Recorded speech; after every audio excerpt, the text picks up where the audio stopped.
하나님 말씀을 같이 보시겠습니다.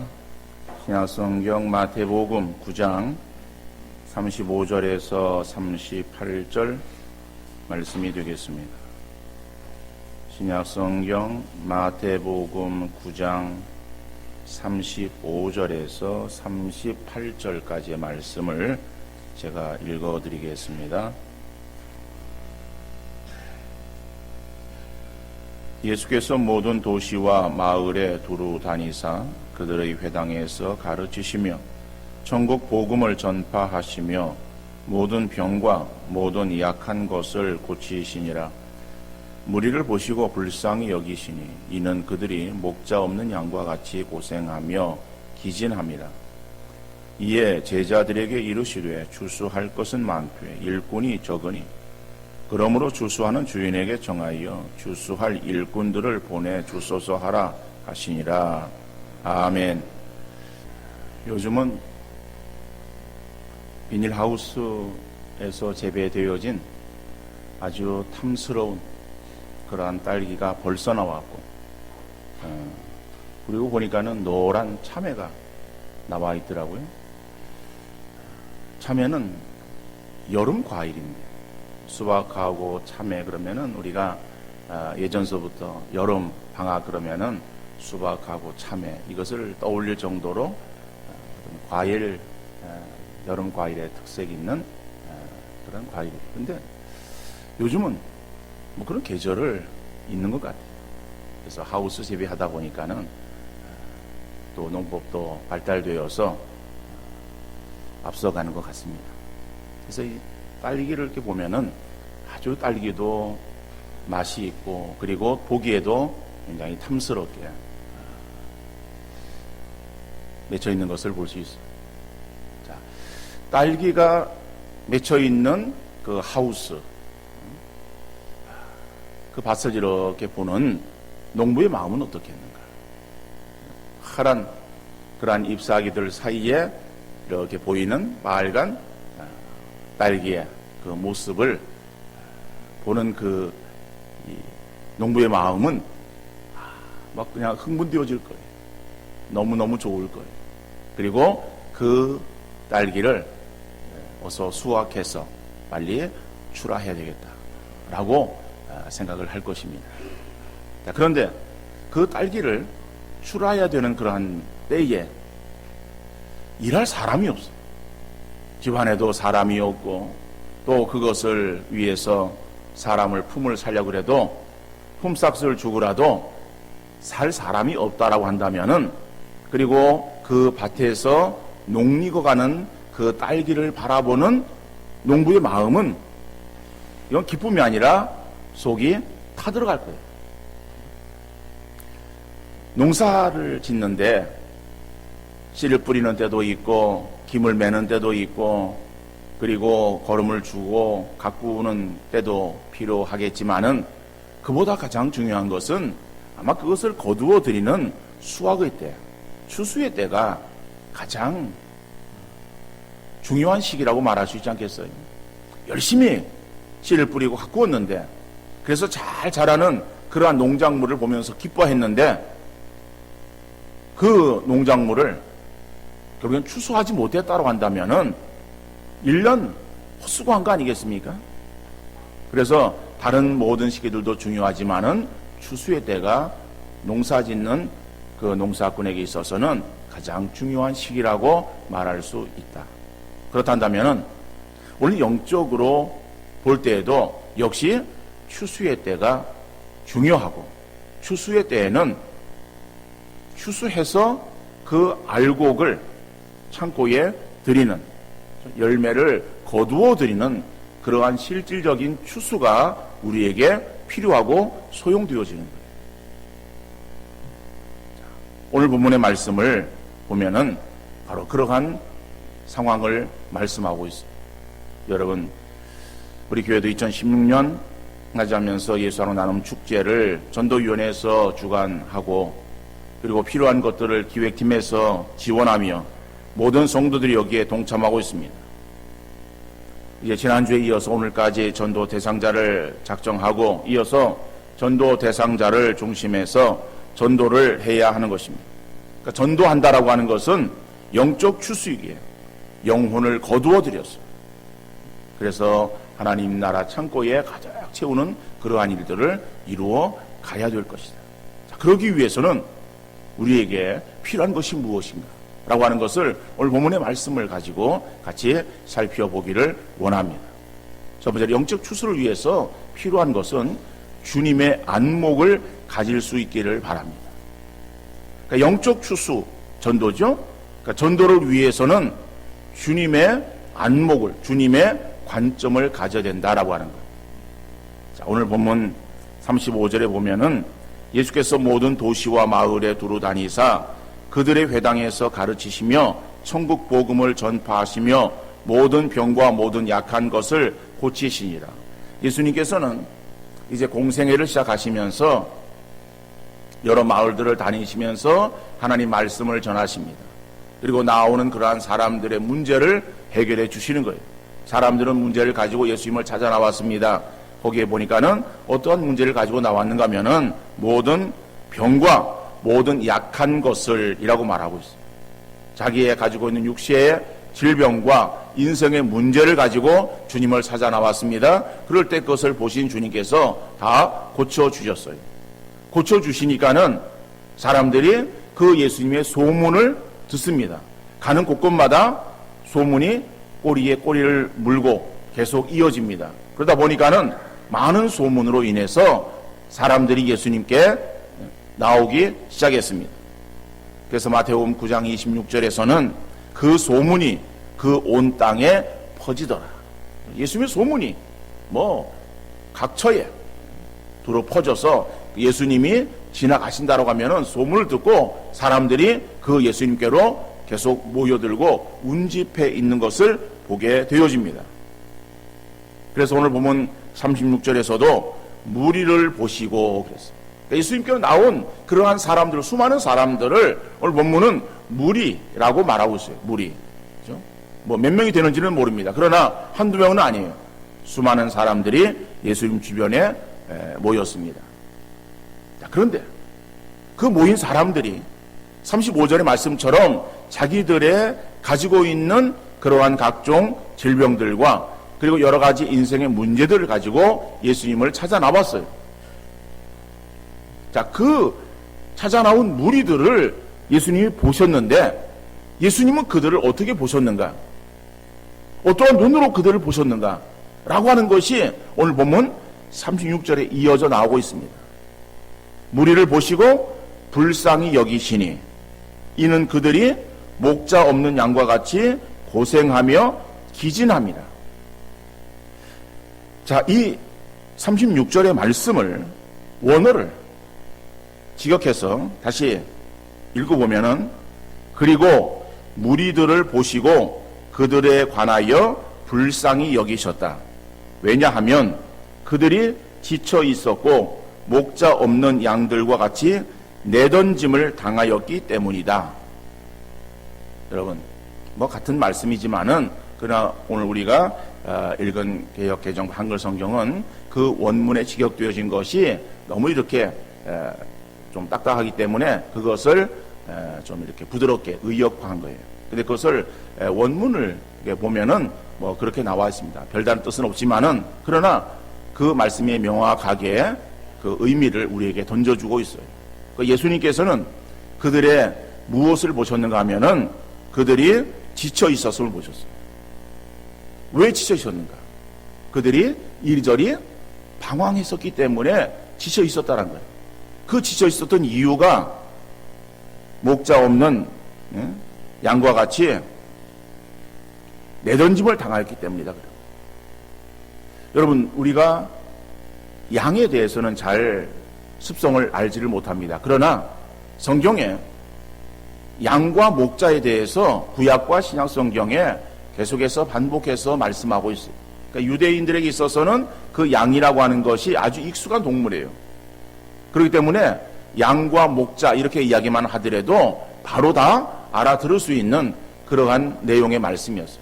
그래서 예수님 말씀 가운데서도 그렇고 성경에 보면은 하나님과 우리 인생의 관계를 목자와 양이라는 관계로 설명하고 있는 것을 볼 수 있습니다. 여러분, 양이라고 하는 것은 약한 동물이에요. 우리는 그저 양 그러면은 그저 순한 동물 이렇게만 인식하고 있어요. 물론 양은 순한 동물입니다. 또 그가 여러 가지의 그 몸의 구조를 보면은 다른 동물들에게 해를 끼칠 그러한 요소들을 가지고 있지 못해요. 양들은 다른 상대를 공격할 수 있는 공격용 무기도 없고, 상대가 자기를 공격해 올 때에 빨리 자기 몸을 숨기거나 도망갈 수 있는 그러한 방어용 무기들도 없어요. 어떠한 작은 동물들은 자기의 몸 색깔을 바꾸어버려요. 그래가지고 얼른 숨어버리는 그러한 그 능력도 있어. 그래가지고 위험을 피하기도 합니다. 어떤 것은 심한 냄새를 피우기도 하죠. 어떤 것은 뭐 독을 내기도 하는 거예요. 그런데 이 양이라고 하는 동물은 전혀 그런 것을 할 줄 몰라. 그리고 양은 눈이 어두워요. 멀리 있는 것들을 보지를 못하는 거예요. 냄새를 잘 맡아가지고 그래서 그 냄새를 따라서 가는 것도 아닙니다. 그렇기 때문에 그 양이라고 하는 동물이 살아갈 수 있는 그러한 그 상황은 아주 비옥한 그러한 풀밭은 살아갈 수 있겠지만은 이스라엘 땅은 비옥한 땅이 아니라 광야가 주로 있는 곳이에요. 척박한 땅이에요. 풀이 별로 없는 땅이에요. 물이 별로 없어요. 그것은 일부러 찾아가야 풀을 얻을 수 있고 물을 얻을 수 있어요. 그런데 양은 스스로 그런 것들을 찾기에 여러 가지 부분에 있어서 아주 열악한 조건을 가지고 있습니다. 그렇기 때문에 그 양에는 꼭 목자가 필요한 거예요. 그럼 목자 없이 양들만 내어 둠을 당했으면은 그러면 그 양들은 자기들끼리 똘똘 뭉쳐가지고 살아갈 수 있는가? 그렇지 못합니다.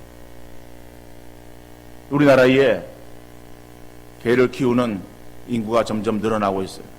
근데 그 중에서 여러 가지 상황으로 인해서 개들이 집에서 나오게 됩니다. 버림을 당하게 되는 경우도 있어요. 그럼 그런 개들이 모여가지고 그 집단을 형성합니다. 집단을 형성해서 밖에서 돌아다니는 그러한 개들, 소위 들개라고 우리가 표현을 합니다만은 그러한 들개가 되어지면은 그 개들은 포악해지는 거예요. 그래서 먹이를 찾기 위해서 아주 여러 가지 위험한 일들을 행하기도 합니다. 심지어는 사람들에게 있어서 사람을 위협하는 대상이 되기도 하는 거예요. 여러분, 개들은 밖에 나가서 살아도 자기들끼리 서로 집단을 이루어서 살아가면서 살아갈 수 있어요. 고양이들 살아갈 수 있어요. 근데 양들은 그렇게 인도하는 목자가 없으면은 양들끼리 모여가지고는 결코 살아갈 수 없습니다. 어디로 가야 풀이 있고 어디로 가야 물이 있는지를 분간을 잘 못하는 거예요. 그러다 보면은 광야에서 이리저리 방황하다가 결국 맹수의 밥이 될 수밖에 없는 거예요. 그래서 예수님께서는 바로 그 양들의 습성들을 너무 잘 알고 계셨고, 그래서 그것에 비유해서 지금 모여있는 무리들을 그렇게 설명하시는 거예요. 저들이 지금 불쌍한 존재들이다. 왜 불쌍한가 하면은 저들이 목자 없는 양들처럼 그렇게 내던짐을 당해서 저들이 지금 방황해서 기진되어서 이제 곧 죽을 수밖에 없는 그러한 상태에 놓여 있기 때문에 그들을 바라보는 내가 너무 마음이 안타깝다. 저들은 참 불쌍한 존재들이다 라고 주님께서 말씀하시는, 이 말씀이 오늘 보면 36절의 말씀이에요. 여기서 불쌍히 여기셨다라고 하는 것은 이건 단순하게 아유 그냥 불쌍해 그런 것이 아니라 정말 아주 그 상태들을 아시고 그리고 치근히 여기시는 그러한 마음의 상태를 말하고 있는 것입니다. 여러분, 여기서 볼 때에 이 예수님께로 나오는 그러한 사람들, 그 사람들이 많은 사람들이었지만은 그 사람들을 예수님께서는 그들을 불쌍히 여기셨어요. 그런데 제자들은 그러면은 예수님이 바라보시는 그러한 그 안목으로 사람들을 바라보았겠는가? 물론 성경에는 나오지 않습니다. 그러지만은 제자들은 어떻게 바라보았을까? 우리가 성경을 이렇게 통해서 보면은 예수님께로 나오는 그러한 사람들이 어떠한 사람들인가 하면은 번들어한 사람들이 아니에요. 다 자기들의 병을 가지고 나왔습니다. 그러니까는 병을 가지고 있는 환자들이에요. 또 인생의 문제를 가지고 있기 때문에 그들의 상태들은 굉장히 힘이 없고 그 다음에 초라한 모습으로 나왔을 것입니다. 그러면 그들이 다른 사람들에 대해서 어떻게 보여졌겠는가? 여러분, 오늘날 우리의 관점으로 이 상황을 이해하면 안 됩니다. 오늘 우리나라도 다른 그러한 선진국들과 같이 점점 인권에 대해서 신장되어 있습니다. 다시 말하면은 사람들의 권리를 인정해 주려고 하는 마음들을 가지고 있어요. 그래서 사람들은 다 동등하다, 평등하다. 그리고 저 사람은 좀 불편한 사람이기 때문에 우리가 도와줘야 될 사람이다. 이렇게 생각을 하고선 그들의 편의를 제공하는 일들이 있습니다. 다시 말하면은 오늘날 장애인들에 대해서 그 장애를 가진 사람들을 오히려 우리와 똑같은 그러한 사람으로 생각을 하고 그들이 우리와 똑같은 생활을 할 수 있도록 여러 가지 편리시설을 마련해 주고 있어요. 그런데 장애인들에 대해서 우리나라가 처음서부터 그런 마음들을 가지고 있었습니까? 여러분, 우리가 잘 알고 있듯이 우리의 예전에, 그죠? 제가 어렸을 때만 하더라도 이 장애인들을 바라보는 우리의 이 관점은 그들을 터부시했어요. 몸에 어떠한 장애를 가지고 눈이 보이지 아니하고 다리를 절고 그리고 무슨 허리가 굽어져 있고 이런 사람들을 보면은 우리는 그들을 다 싸잡아서 그냥 병신이라 그랬어요. 그렇게 말을 하고 아침에 그들을 보면은 재수가 없다고 그렇게 생각을 했어요. 그들이 오면은 그들을 맞이하는 것이 아니라 오히려 그들을 밀어냈어요. 그게 우리의 예전에 우리 시대의 그러한 모습이었어요. 여러분, 그런데 성경이 기록되어질 당시는 우리가 살았던 몇십 년 전에 그러한 삶보다 더 훨씬 이전이에요. 그럼 이전이면은 그때의 인권이 그렇게 신장되었겠어요? 아니에요. 우리가 성경을 계속 보면은 그러한 병자들에 대해서, 환자들에 대해서, 질병을 가지고 있는 그런 사람들에 대해서, 몸이 불편한 사람들에 대해서 다 그들도 역시 인정하지 않았습니다. 성경에 보면은 소경 바디메오가 예수님의 소문을 듣고 그가 보지 못하니까는 소문을 들은 거 아니에요? 그래서 소리를 듣고 예수님이 지나가신다는 소리를 듣습니다. 그래서 자기의 그 문제를 해결하기 위해서 예수님을 부릅니다. 예수님, 나를 고쳐주십시오. 라고 그렇게 외치는데, 자, 그러한 그 외침의 소리가 들릴 때 예수님이 지나치시는 거예요. 그러면은 옆에 있는 제자들이, 아, 예수님이 그냥 못 듣고 지나가시나 보다. 그래서 그 사람 불러가지고 빨리 일로 오세요. 그 데리고선 예수님께로 가서 예수님 이 사람이 지금 눈을 지금 보지 못하고 있습니다. 좀 고쳐주십시오. 라고 예수님에게 연결시켜 주는 것이 아니라 제자들이 어떻게 반응했습니까? 잠잠하라고 진정시키는 거예요. 다시 말하면 이 말은 너 같은 주제에 왜 이렇게 시끄럽게 소리를 지르냐? 감히 예수님이 지나가시는데 좀 가만히 있지? 라는 그러한 의미예요. 그 당시에 연약한 사람들, 이러한 사람들은 천대 받았어요. 멸시 받았어요.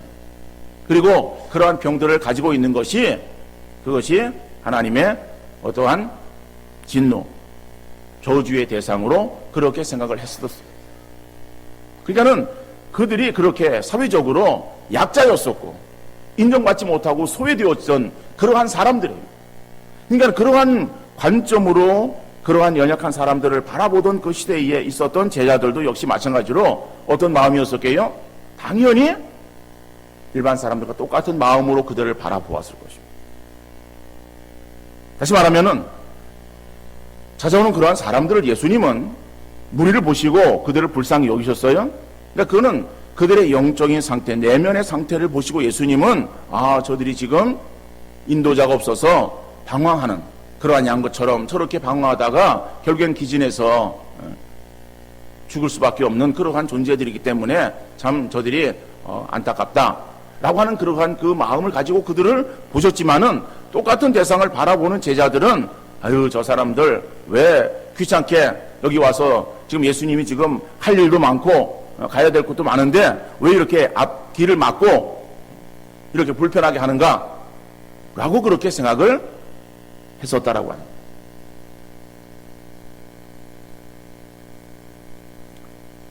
우리 식당에 들어가면은 밥을 먹을 식당에 들어가면은 종업원들이 대체적으로 어떻습니까? 좀 불친절해요. 친절한 사람도 있지만은 대체적으로 불친절합니다. 그럼 왜 종업원들이 불친절할까? 왜 그럴까? 그들이 어떤 성격이 안 좋아서?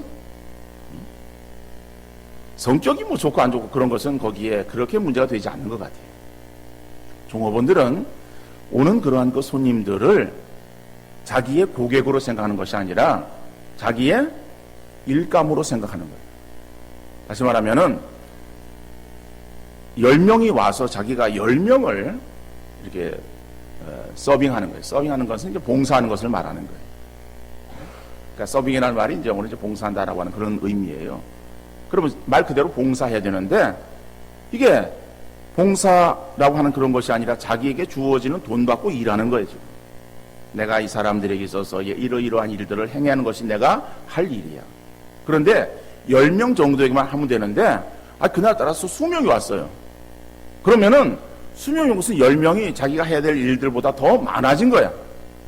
같은 시간에 더 많은 일들을 해야 되기 때문에 그들은 자기 일감으로 생각했어. 일이 더 많아진 거잖아요. 근데 일이 더 많게 일을 했다고 해가지고 주인이 뭐 알아주거나 돈을 더 주는 것도 아니에요. 그러니까는 이 종업원은 뭐 손님이 많거나 적거나 별 관계가 없어요. 그 적당한 선에서 와서 자기 월급만 받으면은 된다라고 생각을 하는 거예요. 그런 관점으로 손님들을 바라보기 때문에 손님들이 주문을 시켜요. 주문을 하는데 여러 가지 식당들이, 한국 식당들이 여러 가지 많잖아요. 이것저것을 시킬 수 있어요. 그러다 보면은 뭐 주문 이렇게 들어가고 또 뭐 하기가 귀찮으니까는 어떻게 해요? 하나로 시켜야 빨리 나와요. 통일시켜요. 이래가지고 그냥 자기 주관으로 음식을 주문을 막 유도하는 경우도 있어요. 요즘 많이 바뀌었습니다만은 어떤 간에 이러한 일들이 발생되어지는 것은 종업원이 그들을 바라볼 때에 그들을 자기의 일감으로 생각하기 때문에 그렇다. 근데 주인은 10명, 보통 10명이 오는 그러한 가게에 수명이 왔어요. 그러면은 얼마나 좋은지 몰라. 왜? 자기의 사업을 자기의 그런 일들을 도와주기 위해서 온 고객들이에요. 그러면 그 고객들이 정말 손님이야. 손님은 왕이야. 왕처럼 대하는 거야. 그래서 뭐 불편한 것이 없냐 그러고 그냥 뭐 친절을 베푸는 거예요. 그 사람 성격이 좋아서 그런 것이 아니라 주인은 그 사람들을 바라볼 때에 이 사람들은 내 고객이다 생각하기 때문에 그들에게 친절을 베푸는 것이고, 종업원들은 이 사람들은 나의 일감이다라고 생각을 하기 때문에 그들에 대해서 불친절하게 대하는 거예요. 똑같은 사람이에요. 똑같은 사람을 우리가 어떠한 눈으로 바라보느냐에 따라서 대하는 태도는 전혀 달라지게 되어지는 것입니다. 마찬가지로 전도함에 있어서도 우리 성도들은 자기 전도 대상자에 대해서 단순히 교회에서 전도하라고 해서 마지못해서 적어낸 전도 대상자라고 생각한다면은 그 사람에 대해서 별로 귀하게 생각하지 않을 거예요. 여러분 전도 대상자가 여러분에게 있어서 귀한 존재입니까? 근데 물론 우리는 전도 대상자 작성 카드를 나눠주면서 거기에다가 나의 VIP는 이런 말을 안 써요. 그런데 여러분 그거 들어보았을 거예요. 전도 대상자를 가리키는 호칭을 나의 VIP. 그러죠? 근데 VIP는 영어예요. 영어 약자야. 무엇이 된 약자인가 하면은 그거를 very important person. 그럼 매우 중요한 사람. 그죠? 매우 중요한 사람이라고 하는 영어 단어들을 첫 글자 따가지고 VIP 이렇게 딱 적는 거예요. 그런데 우리는 영어로 VIP라고 적었다고 할지라도 나에게 있어서 중요한 사람이라고 VIP로 적었다고 할지라도 적어놓고 읽을 때는 나의 귀찮은 존재, 이렇게 읽을 수 있다는 거예요. 그죠? 우리가 어떠한 관점으로 바라보는가, 여기에 대해서 우리의 대상이 달라져 보이는 거예요. 아무리 교회에서 우리의 전도 대행자 귀한 사람들입니다 라고 그렇게 이야기한다 할지라도, 내가 이 사람은 뭐 그냥 교회에서 하라 그러니까는 그냥 마지못해서 써낸 그러한 사람으로 생각되어진다면은, 이 사람은 내게서 별 의미가 없는, 그냥 단지 이름만 써낸 그러한 그 사람에 불과할 거예요. 그런데 그 사람은 정말 주님이 찾으시는 정말 귀한 그러한 영혼이다 라고 하는 그 주님이 가지신 불쌍히 여기는 그 마음을 나도 갖게 되어진다면은, 내가 그 사람 바라볼 때에 달라질 거예요. 그 사람이 다른 사람이라서 그런 것이 아니라, 그 사람을 대하는 내 안목이 달라지면은 그 사람에 대한 나의 마음도 달라질 수 있는 것이다. 그래서 전도는 어떻게 정의할 수 있는가? 우리 학생부에서도 전도를 합니다. 그래서 우리 학생부 교육자가 아마 학생들에게 그 전도란 무엇인가 이런 물어서, 그래서 전도는 이렇다라고 하는 것을 이제 써낸 것을 아마 그걸 정리해 가지고, 그래서 교회 우리 그 기도실 올라오면서 보면은 이렇게 그 계단 이렇게 보이는 쪽에 거기다가 하얀 데다가 전도는 무엇이다 그러고서 이름 써놓은 그런 것들을 이제 볼 수 있어요. 그래서 기도실에 출입하는 사람은 보았을 것이고, 교회 기도실이 있는지도 모르는 사람은 아마 잘 못 보았을 거예요. 거기 있어요. 한번 그걸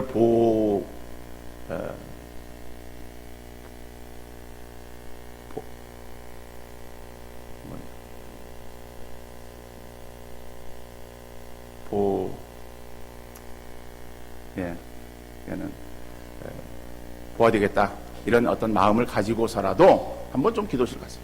기도 가서 그냥 나오지 마시고 기도하고 나오고. 여러분, 그래서 저는 그 전도는 안목을 바꾸는 것이다. 전도가 뭐냐? 물론 다른 말로 말할 수 있어요. 다 거기 우리 학생들이 써놓은 그런 말들이 다 맞아요. 근데 저는 여기서 전도는 안목을 바꾸는 것이다. 우리가 바라보는 그러한 그 안목으로 다른 사람을 바라보는 것이 아니라, 주님이 그 사람을 불쌍히 여기는 그 안목으로, 그 눈으로 우리도 다른 사람을 바라볼 수 있다면, 우리가 다른 사람에 갖는 우리의 마음도 분명히 달라질 수 있을 것이다. 여러분, 먼저 그래서 우리 안목을 바꾸어 주옵소서. 여러분이 기도하는 우리 성도님들 되어질 수 있기를 간절히 바랍니다. 또 한 가지 전도는 주님의 탄식의 소리를 듣는 것이다. 영적 추수는 뭐예요? 두 번째로는 주님의 탄식의 소리를 듣는 것이다. 오늘 보면 37절 말씀 보니까는, 이에 제자들에게 이르시되 추수할 것은 많되 일꾼이 적으니. 우리를 보시고 탄식하시는 주님의 음성이에요. 여러분, 추수에 대해서 중요성, 처음에도 말씀드렸듯이 우리가 농사를 짓지 않아도 우리가 다 이해할 수 있는 말들이에요. 그래서 가장 농사 짓는 때 있어서 가장 바쁘고 일이 많은 때는 추수 때예요. 그래서 추수 때는 집안에 몸을 움직이지 못하는 노인이나 환자나 강아지밖에 없어요. 몸을 움직이는 사람, 어린아이나 어릴 할 것 없이 다 논밭으로 나가서 추수에는 함께 일을 하는 거예요. 그렇죠? 여러분, 그 일을 할 때, 일을 함에 있어서 함께 곡식을 거둬들이고 열매를 따고 하는 그러한 일들을 행하지 아니하고 그저 그냥 거기에 참여해서 그저 왔다 갔다 하는 그러한 사람만 되어진다면은 무슨 의미가 있겠는가? 그런 사람을 찾는 것이 아니라 실제적으로 그 추수에 참여하는 사람, 추수꾼을 말하는 거예요. 추수할 일꾼을 말하는 거예요. 38절에 그러므로 추수하는 주인에게 청하여 추수할 일꾼들을 보내주소서 하라. 추수할 일꾼, 지금 추수할 일꾼을 찾고 계시는 거예요. 이것이 주님 마음. 그러니까 추수할 것이 많이 있는데 그것을 보면서 그냥 지나치는 사람들을 보면서 안타깝게 추수할 일꾼을 찾고 계시는 주님의 이 음성에 귀를 기울일 수 있는 우리 성도님들 되어질 수 있기를 간절히 바랍니다. 사람들은요, 자기가 듣고 싶은 이야기만 들으려고 그래요. 듣고 싶지 않은 이야기, 자기 별로 상관이 없다라고 하는 이야기에는 귀를 막아버립니다. 그래서 그 자리에 있어도 그러한 이야기들을 듣기는 들었는데 우리가 말하는 귓등으로 듣는 거예요. 그런데 내가 듣고 싶은 말은 귀 담아 들어요. 귀 담아 들으면은 마음에 새겨져요. 귓등으로 들으면은 그러면 그 소리는 우리에게서 날아가 버리는 거예요. 똑같은 소리를 들었는데 어떤 사람은 그것을 기억하고 말을 하는데 어떤 사람은 그렇게 말을 했어? 언제 그랬어? 난 못 들었는데? 라는 반응이 나오는 거예요. 그것은 자기가 그 소리를 듣고 싶은 이야기인가? 아니면은 별로 관심 없는 이야기인가? 라고 하는데 차이가 있는 것 같아요. 전도에 대해서 교회에서 강조하고 매년 이러한 전도 축제를 계획하면서 시행했어도 지금까지는 별로 내 마음이 동하지 않았고 이러한 소리들이 내 귀에 들려지지 않았다 할지라도 이번만큼은 주님의 이 안타까운 탄식의 소리에 귀를 기울일 수 있는 우리 성도님들 되어질 수 있기를 간절히 바랍니다. 그래서 우리의 마음이 주님의 마음을 가지고 주님의 눈으로 사람들을 바라보고 또 주님이 추수할 일꾼을 보내주소서라고 찾고 계시는 그러한 그 소리에 우리가 그 소리를 들을 수 있는 그러한 우리의 귀가 열릴 수 있기를 여러분이 힘써야 돼요. 근데 이것은 우리의 마음 먹기에 달린 것이 아닙니다.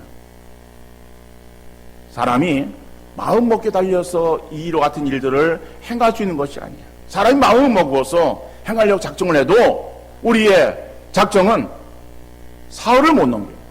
사흘이 아니라 요즘은 빨라졌어요. 그래가지고 돌아서면서 잊어버려요. 이게 우리의 인간의 모습이에요.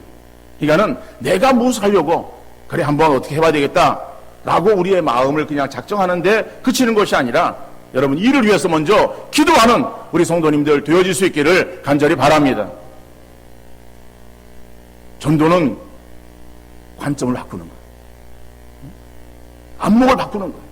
하나님 내 안목을 바꿔주옵소서. 내가 지금까지 사람들을 바라보았는데 그 바라볼 때 그 사람들 나에게 있어서 별로 의미 없는 사람들로 내가 바라보았다 한다면은 하나님 내 눈이 바뀌어서 그들을 불쌍히 여기는 마음을 허락해 주옵소서. 주님이 안타깝게 추수할 그 일꾼을 찾고 계시는 그 탄식의 음성에 내가 귀를 기울이고 그 음성에 내가 여기 있사오니 나를 보냈소라고 이사야의 고백처럼 그렇게 고백할 수 있는 그러한 내가 되게 하옵소서라고 기도하는 우리들 되어질 수 있기를 바랍니다.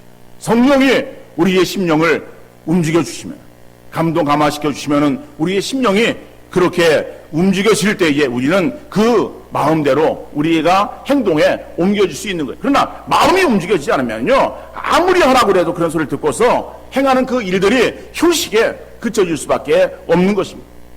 여러분 전도는 그저 다른 사람의 눈을 의식해서 하는 척하고 끝나는 것이 아닙니다. 이거는 주님께서 원하시는 일이에요. 오늘 본문의 말씀을 통해서 볼 때에 주님께서 그러한 그 전도에 대해서 강력한 마음들을 가지고 계시다라고 하는 것을 기억하면서 하나님 나로 하여금 그 주님의 마음을 갖고 주님의 그러한 그 음성에 귀를 기울여 나도 전도에 정말 내 마음이 움직여서 함께 참여하는 역사가 있게 하옵소서. 주수하는 일들에 있어서 내가 뒷전에서 그저 어슬렁거리거나 아니면 방황하는 그러한 그 위치에 입장에 서 있는 것이 아니라 적극적으로 앞장서서 그 일에 앞서는 그러한 최선의 노력을 경주하는 자가 되어질 수 있도록 하옵소서. 기도하며 이 일에 앞장서는 우리 모든 성도님들 다 되어질 수 있기를 주님 이름으로 축원합니다.